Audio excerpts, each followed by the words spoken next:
तहत चलाए जा रहे भगवान परशुराम कॉलेज कुरुक्षेत्र में बढ़ती जा रही अनियमितताओं को लेकर एक 11 सदस्यीय हेडऑक कमेटी का गठन किया गया। इस कमेटी में यमुनानगर से मनोज परीक्षित त्यागी को सदस्य के रूप में नियुक्त किया गया। भगवान परशुराम एजुकेशन सोसाइटी के तहत चलाए जा रहे भगवान परशुराम कॉलेज कुरुक्षेत्र में बढ़ती जा रही अनियमितताओं को लेकर एक 11 सदस्यीय एडहॉक कमेटी का गठन किया गया। इस कमेटी में यमुनानगर जिले से मनोज त्यागी, गोविंदपुरी व परीक्षित त्यागी को सदस्य के रूप में नियुक्त किया गया। अब यह एडहॉक कमेटी भगवान परशुराम कॉलेज में हो रही अनियमितताओं को लेकर अपना पक्ष जिला प्रशासन के समक्ष रखेगी। इस संबंध में गत दिवस 11 सदस्य कमेटी के सदस्यों का नेतृत्व करते हुए जिले राम पिचोलिया व अलकेश मोदगिल ने जिला उपायुक्त को इस संबंध में ज्ञापन भी सौंपा है। जिला उपायुक्त ने कहा कि वे जल्द ही इस मामले में जांच करवाएंगे। इस संबंध में उन्होंने जिला राजस्व अधिकारी को जिम्मेवारी देने की बात कही है।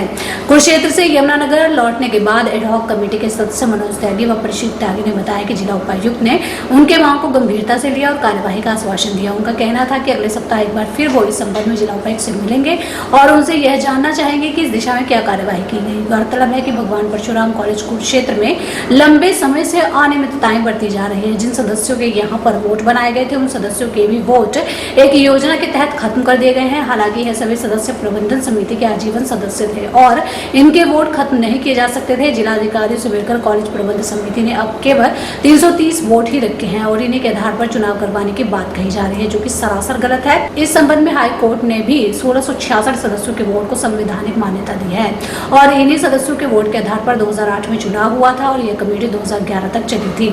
इसके बाद से ही कॉलेज में सब कुछ ठीक नहीं चल रहा, जिसके चलते अलकेश मोदगिल व जिले राम के नेतृत्व में एडहॉक कमेटी का गठन किया गया। हालांकि कॉलेज प्रबंधन इस दिशा में काम नियमानुसार बता रहा है। कॉलेज प्रबंधन का कहना है कि कॉलेज में सब कुछ ठीक चल रहा है और किसी प्रकार की अनियमितताएं नहीं बढ़ती जा रही।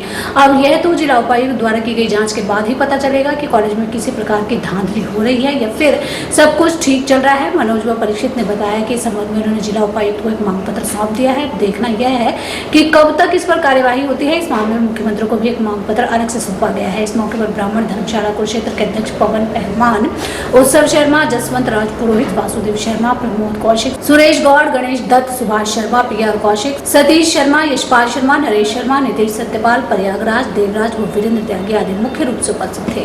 क्योंकि पिछले काफी लंबे समय से कुरुक्षेत्र में जो भगवान श्री परशुराम कॉलेज है और वहाँ पर जो भगवान श्री परशुराम एजुकेशनल सोसाइटी के तहत ही वो कॉलेज चल रहा है और वहाँ पर पिछले काफ़ी लंबे समय से जैसे हमें जानकारी मिली है कि वहाँ पे अनियमितताएं बरतने की वजह से जो कमेटी है, कमेटी के अंदर काफ़ी विवाद चल रहा था। तो उन्हीं चीज़ों को ध्यान में रखते हुए एक एडहॉक कमेटी का वहाँ पर गठन किया गया है हाल ही में, अभी 2 दिन पहले। और हमारे लिए, हमारे शहर के लिए भी ये सौभाग्य की बात है कि हमारे शहर से 2 लोगों को उस कमेटी का मेंबर बनाया गया है, जिनमें परीक्षित त्यागी जी हैं और मनोज त्यागी जी। मनोज त्यागी जी मेरे साथ हैं इस समय। मनोज जी, क्या मामला क्या है पूरा ये जो एजुकेशनल भगवान परशुराम एजुकेशनल सोसाइटी है उनके माध्यम से जो ये कॉलेज चलाया जा रहा है, तो वहाँ पर किस प्रकार का विवाद था और उस विवाद को मद्देनज़र रखते हुए क्या ये जो कमेटी का गठन किया गया है, तो इसके बारे में बताइए अब। इसमें जो हमारा ये कॉलेज है भगवान परशुराम, ये हमारे समाज का बहुत अच्छा एक इंस्टीट्यूट है। उसमें हम लोग लगभग 2008 के आसपास लाइफ मेंबर बने थे।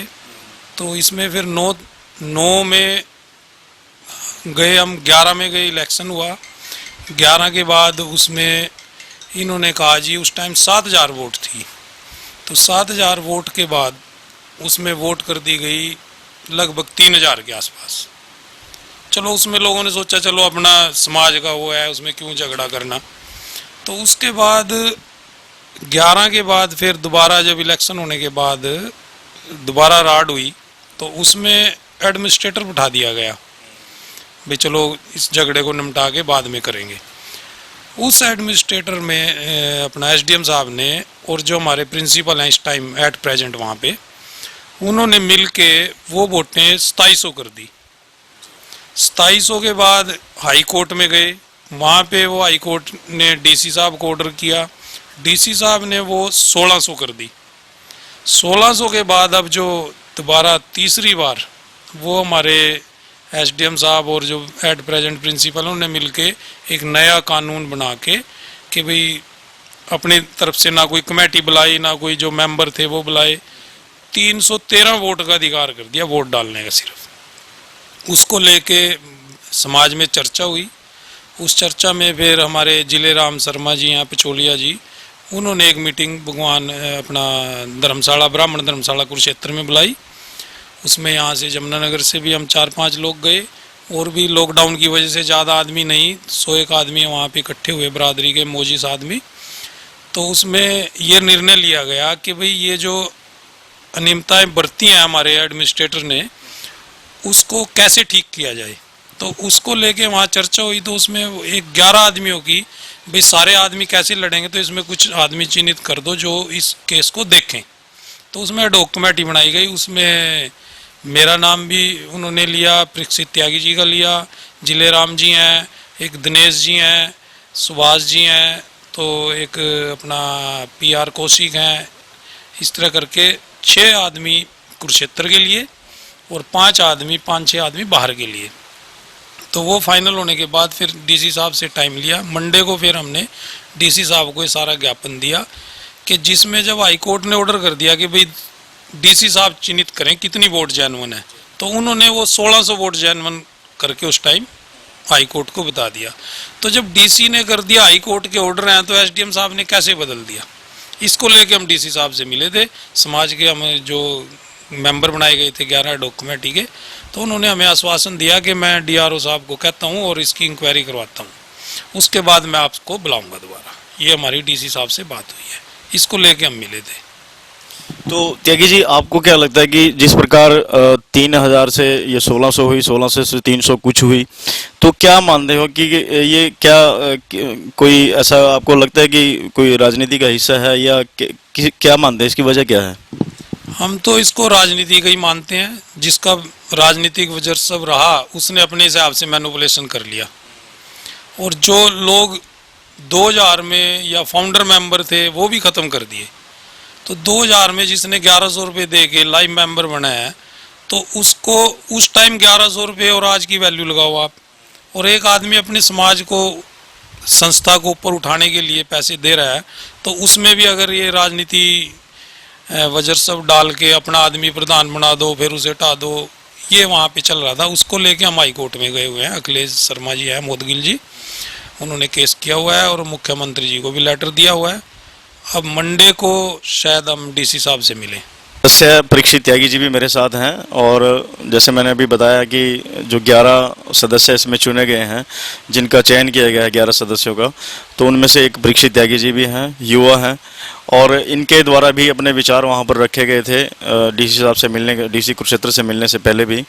और आज इनसे भी बात करते हैं कि जो इस कमेटी का जो गठन किया गया है, तो कमेटी की जो कार्यप्रणाली है वो किस तरह की रहेगी, और किस प्रक्रिया के तहत जो भी ये समस्या सामने आ रही है पूरे समाज के सामने, उसको किस तरह से हल किया जाएगा। परीक्षित जी, जो ये कमेटी है, कमेटी में वहाँ पर क्या बातचीत हुई है, और DC साहब से मिलने से पूर्व क्या बात हुई है, और अब क्या डिसीजन लिया गया? परशुराम कॉलेज जो कुरुक्षेत्र में है, उसके बारे में काफ़ी टाइम से अनियमितताएं बरती जा रही थी।